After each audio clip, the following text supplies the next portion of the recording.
La muerte es un concepto que tiene diversos significados en las distintas disciplinas, de modo que de acuerdo con el contexto de cada quien, esta se puede interpretar como buena o mala. A lo largo del tiempo, este concepto ha variado, aunque siempre se ha concebido que el hecho de morir supone el fin de nuestra existencia humana, por lo menos en el plano en que nos encontramos. En la actualidad, la muerte es un concepto que generalmente se oculta por temor. Es normal que este tema se encuentre tabuizado, como fue visto en la lectura de Norbert Elias, pues un proceso civilizatorio de la sociedad ha llevado a cabo una represión tanto social como individual hacia la muerte, de modo que se controlan y regulan los peligros que atentan contra la vida y ésta se excluye de la vida social de manera que los sentimientos hacia la muerte se encuentran reprimidos. Pues la muerte, como fue dicho por Nagel, es un mal, al ser un suceso inevitable e irremediable, el cual consiste en la privación de la vida y por ende de todas las experiencias que ésta las compone, y las condiciones que permiten que ésta se pueda vivir, como lo son la actividad, el pensamiento, la percepción y el deseo. Por lo general, las personas tienden a ocultar la muerte, es decir, que normalmente se deja de platicar sobre esta por temor a aquella. Es fácil ocultar la muerte, ya que a pesar de que esta siempre es una posibilidad real en el día a día, en nuestra cotidianidad tendemos a concentrarnos más en vivir la vida en sí, más que en pensar en el fin de esta. Sin embargo, un médico sí se ha enfrentado a la muerte en su cotidianidad. Por lo tanto, estudiaremos cómo se ve la muerte desde la disciplina de la medicina, teniendo en cuenta que desde esta rama del conocimiento se tiene un mayor acercamiento a este suceso más que en ninguna otra. Cuando se piensa en la muerte, no solo se cuestiona el suceso en sí, pues también se busca comprender lo que ocurre tras esta y además la forma en cómo este hecho va a ocurrir. Para entender este hecho inevitable y todo lo que conlleva, es necesario definir este concepto según la postura desde la que se habla, pues cada disciplina e individuo dentro de un enfoque distinto hacia la muerte dependiendo de lo que busque evaluar.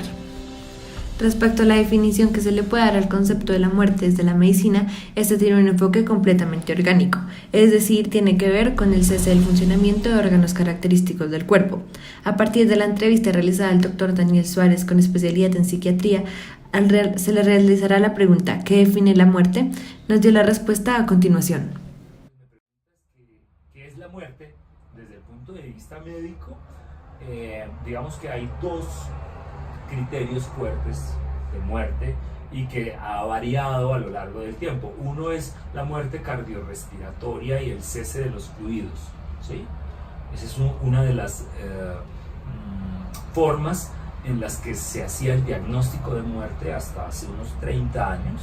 Era paro cardiorrespiratorio y por supuesto al pararse el corazón pues para el fluido sanguíneo, y digamos que ahí habían unos criterios de muerte. Sin embargo, con la entrada de la unidad de cuidados intensivos, del ventilador mecánico y de otras tecnologías, al aplicar esas tecnologías el corazón sigue latiendo y sigue de una u otra manera existiendo un funcionamiento mecánico del pulmón, y teníamos problemas porque estas personas se seguían considerando vivos, pero ya no había una respuesta desde el punto de vista cerebral. Entonces en ese momento surge la necesidad de plantearse los criterios de muerte, y hoy por hoy el criterio válido es el criterio de muerte cerebral, que es necesario en esos casos. Habitualmente, digamos, a mí me da un infarto y si nadie me atiende y nadie me interviene, pues va a haber paro cardiorrespiratorio y va a haber también muerte cerebral, ¿sí? Pero si alguien me interviene, es posible que haya muerte cerebral y se me reanime y el corazón vuelva a empezar a latir, y con medicamentos se continúe, y con un ventilador mecánico se continúe ese proceso de ventilación, y entonces la persona, uno podría decir, está viva porque el corazón sigue su latido, hay respiración, pero ese cerebro, ¿cómo está? ¿Va a recuperar conciencia? ¿Va a volver a tener? Entonces hay unos criterios ahora para definir si el cerebro ha tenido ya un proceso, un daño tal que no va a volver a recuperarse. Cuando eso se da, se dice muerte cerebral, y eso es un concepto válido de muerte en este momento, así el corazón esté latiendo. Y eso también es importante ahorita porque la tecnología permite, por ejemplo, el trasplante de órganos y aprovechar los órganos de una persona que su corazón y sus pulmones siguen funcionando, así sea asistidos, pues esos órganos son ideales para un trasplante, pero para eso necesitamos decir que el cerebro se ha muerto. ¿Sí? Entonces, actualmente ese es el criterio válido en medicina para definir que una persona está muerta, y es un criterio que la mayoría de los estados han aceptado como criterio legal también de muerte, el criterio de muerte cerebral. Complementando la idea del Dr. Suárez, a través del tiempo se han establecido distintos criterios para definir la muerte de un sujeto desde la disciplina de la medicina.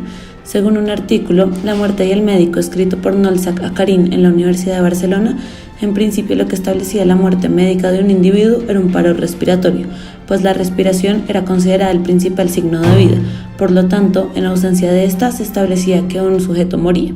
Sin embargo, luego se descubrió la función cardiocirculatoria, por lo que el criterio de muerte a seguir comenzó a ser una parada cardíaca. Posteriormente se tomaron en cuenta tanto la función respiratoria como cardíaca para reconocer la muerte, pues ahora se miraba tanto la ausencia de pulso cardíaco como la interrupción definitiva en la respiración, de modo que una parada cardiorrespiratoria permitiera declarar la muerte.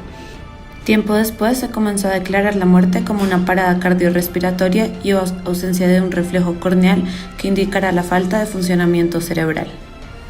Con el pasar de los años y los avances tecnológicos se crean nuevos mecanismos en donde a través de una reanimación y maquinaria era posible mantener ciertas funciones del humano en marcha, a pesar de que existiera un cese de toda actividad cerebral. Por ende, el criterio para declarar la muerte utilizado en la actualidad es la muerte cerebral. La muerte cerebral se define como un cese permanente e irreversible de todas las funciones cerebrales, es decir, que esta constituye un coma irreversible.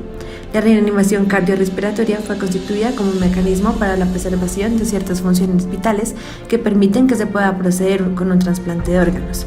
Sin embargo, se sabe que si hay muerte cerebral, la persona ya está muerta, a pesar de que ciertos órganos continuarán funcionando con la ayuda de máquinas. Por ende, en la actualidad, la muerte cerebral es el criterio para determinarla, ya sea porque ésta se da por un daño encefálico principal o por una parada cardiorrespiratoria que tenga como efecto secundario la muerte cerebral. Ya entendiendo el concepto de muerte, nos pareció importante resaltar en esta área la importancia de la prolongación de vida con el objetivo de evitar la muerte, o como Nagel menciona, que siempre es mejor más que menos, de manera que la vida siempre se intenta alargar, ya que esta en sí misma es un bien. Sin embargo, logramos entender y llegar a la conclusión que en la medicina existe algo más importante que la longitud de la vida misma, y es lo que se conoce como calidad de vida. El Dr. Suárez comentó la importancia de los médicos en este proceso hacia la muerte. Resalta que la función principal de estos profesionales es ofrecer acompañamiento, sirviendo como herramientas de sanación frente a la angustia que esto puede generar. Tienen la función de disminuir el dolor, siendo este el punto al cual nos referimos con optimizar la calidad de vida. Es decir, desde un punto de vista médico, calidad de vida se entiende como padecer el menor dolor posible, lo que se puede llevar a sugerir que en la realidad hoy en día no se teme la muerte como hecho, sino el proceso de morir por la posibilidad de padecer dolor. Igualmente, podemos notar que la medicina es una disciplina que cumple con una muerte hospitalaria presentada por Norbert Elias, en donde es común que el fallecimiento de una persona ocurra en un hospital, en donde se intente controlar las enfermedades y aliviar el dolor a través de distintos cuidados paliativos que intentan preservar el bienestar de cada individuo. La medicina es una disciplina que se enfoca meramente en la vida y en la calidad de esta, en veras del funcionamiento biológico del cuerpo, es decir, que esta disciplina no se tiende a observar rituales en el proceso de la muerte y después de esta, pues esta se centra en mantener la vida a través del buen funcionamiento biológico de cada ser humano. Por otro lado, debido a que el contacto que los médicos tienen con la muerte resulta ser mayor a comparación con personas civiles, nos pareció importante entender qué sucede con ellos después de la pérdida de un paciente, es decir, entender cómo se maneja el dolor tan frecuentemente. El paso a seguir después de la muerte respecto al proceso personal es evaluar las emociones propias, identificando los sentimientos que surgieron y reconocerlas por un proceso de aceptación para así poder hablarlo con alguien más que sirva de apoyo. El Dr. Suárez nos comentó algunas estrategias utilizadas para superar este duelo, pero hace énfasis en la importancia de tener buenos hábitos. Que uno mire cómo están mis emociones. Esto me dolió, esto me angustia, esto me entristece. Reconocer las emociones. El hecho de que uno sea médico no implica que uno no sienta tristeza, que uno no sienta dolor. Hay pacientes que uno quiere más, pero igual todo paciente y toda vida humana uno lo afecta el hecho de que se pierda. Entonces, si hay que hacer ese proceso, hay que mirarlo, ojalá lo pueda uno hablar, ¿sí? Y también tener una gran cantidad de estrategias que le permitan a uno elaborar esos duelos, porque son duelos, y cuidar su salud física y mental para poder seguir ayudando. Si uno no lo hace, puede pasar que a la vuelta de unos años uno esté tan cansado, uno esté tan fatigado que o aborde mal esas cosas o uno simplemente diga no quiero más. ¿Sí? Imagínate a alguien que trabaja en cuidados intensivos, que trabaja en el servicio de oncología donde muchos pacientes fallecen. Pues hay que trabajar eso, sí hay que hacer una higiene emocional del personal de salud para que puedan elaborarlo de la mejor manera y eso les permite ayudar también de la mejor manera luego a sus pacientes. Estrategias como que muchas. Estos seminarios Balin son básicamente grupos de ayuda que están coordinados por un psicólogo, por un psiquiatra o inclusive por una persona que tenga una formación psicoterapéutica y en este proceso simplemente de hablarlo, de conversarlo, de sacar la emoción, de compartirlo con otros, de aprender estrategias que otros han utilizado y les han sido útiles, eso ya es muy saludable. Y otras muchas formas de autocuidado, el ejercicio físico, la meditación,